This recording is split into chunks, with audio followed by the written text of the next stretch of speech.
So now let's talk about the current situation now, obviously, with where we are in terms of the country.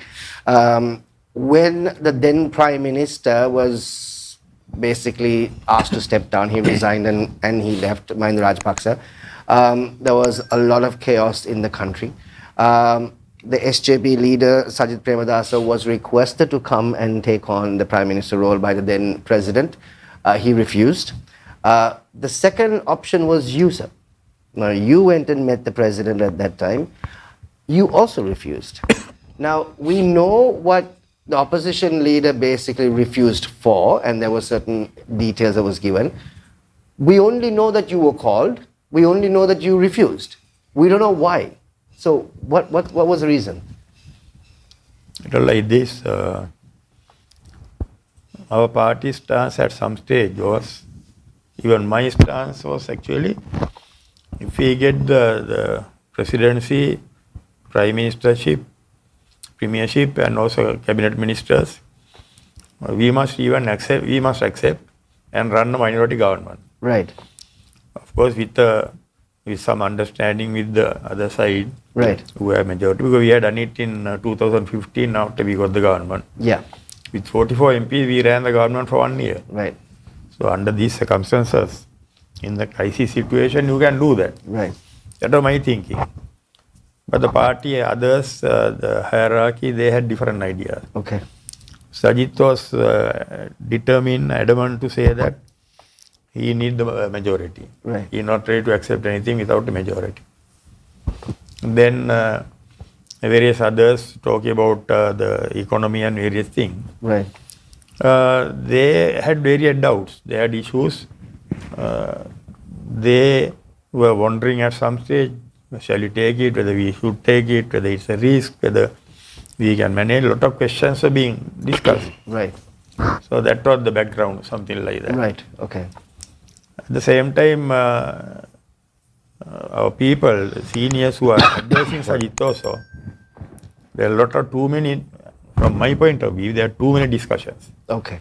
So I am not used to have too many discussions. Yes, we know. Even when I was fighting the war, I had only 3-hour conference once a week in Vaunia. Right. I had never had any, although we used to shift sometimes 2,000-3,000 in one night to north. Right.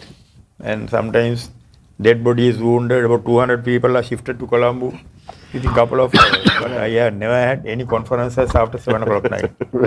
Right. So taking decisions, understanding the problem. Right. When there are too much talking, too much discussion, that means you are grouping in the dark. Right. Confused. Right. Not understanding the issues. So there are a lot of discussions. There are people advising. Right.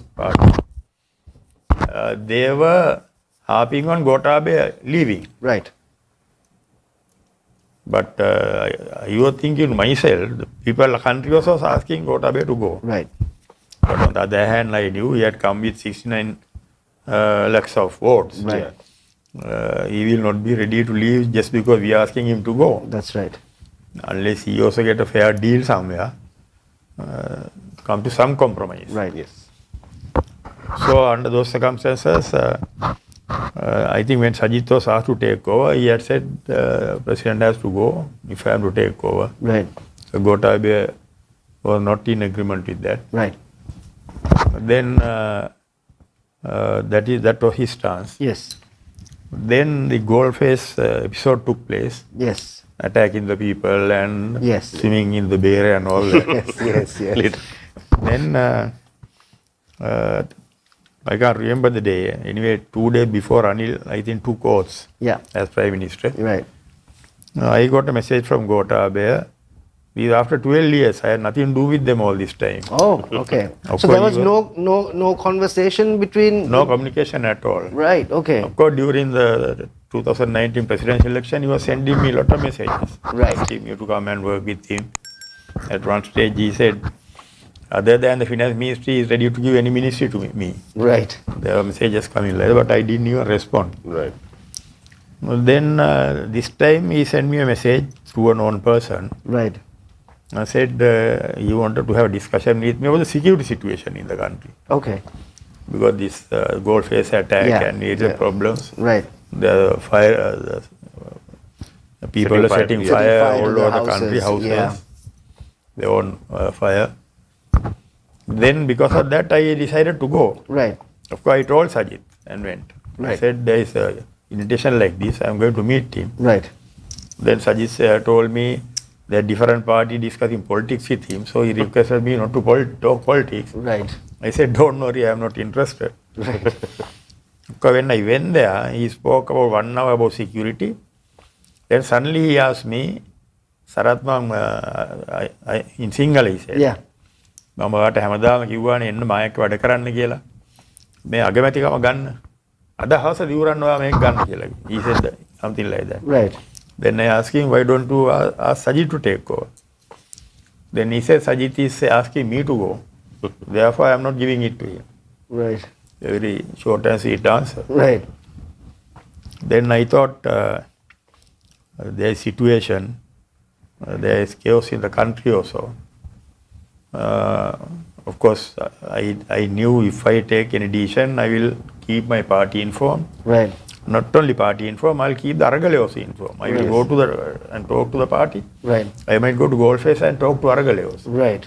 So that was my thinking. Right. I said, if I am to take over, there are certain conditions. Right. Then he was interested to know. I said, the people asking you to go, you have to face the reality, I said. The moment I said people are asking you to go, I was surprised. He told me, Sarath, in this country, up to the time the Goldface fellows were attacked, there was no problem in this country, no, he said. Can you imagine? No? He left Miriana, he's sitting in President's house, there are barricades right around the house.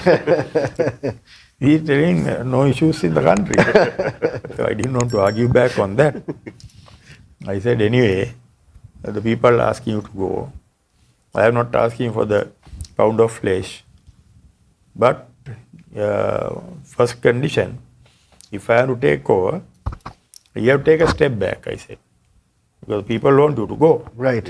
I am not asking you to go, but you have to take a step back so that the people will be happy. At least you have washed your hands off. Right. At least for certain. I didn't ask him to totally go off. Right. I said, that is one. Then I said, 19th Amendment has to come. Right. In the original condition. Format, yeah. Right. So that president can't hold any ministries or anything. Then, after that, you can't even keep a ministry for you. Right. You must get back. You can run the Security Council, I said. You can even come as the head of the cabinet. Right. But the ministries must come to the Prime Minister. Then the people will know that you have taken a step back. Right. When I said that, he said, but the Defense Ministry, it's okay, no, if I keep it. I said, no, nothing doing, you have to, because you have to prove a point to the people. That's right. Not because anything else. Right. Then he said, okay, then we'll do it like that. Okay. Then I said, if that is the case, today by 9 o'clock, you go on the TV and give a message to the nation and say you are inviting someone who can be trusted by the people to come and accept the position of Prime Minister. Then make an announcement like that. Right. 9 o'clock. I said, after that, you have to give me 48 hours. I will go back and talk to the party. Right. In fact, later on, I heard the fact that I was discussing this with President. The message had come to party somewhere. There was party group meeting at that time. Right. So there have been many people who were happy when they heard that I am going to take this or something Oh, right. Okay. at the group meeting. So I said I have to talk to the party. Then I have to talk to I will go to Goldface and talk to them also Right. before I accept this. Right. He said, okay, everything is fine. He said, I will send you the draft also before I talk on the TV.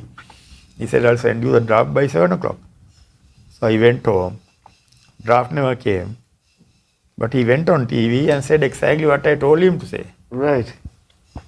Then after about 1 hour, around 10 o'clock, he rings me up and says, Sarath තරහ වෙන්න එපා. මහින්දයි චමලුයි කැමති නෑ මම ඔයාලට මේක දෙනවට. ඒගොල්ලෝ බයයි. Right. Then විහිළුවට වගේ like jokingly he said, මටත් ටිකක් බය හිතුණා. That was the end of the story. Wow. But if all that had taken place that day, Right. Gotabaya would have been still president today. Right. And this country, all the issues would have gone in a different direction. Different direction at the moment.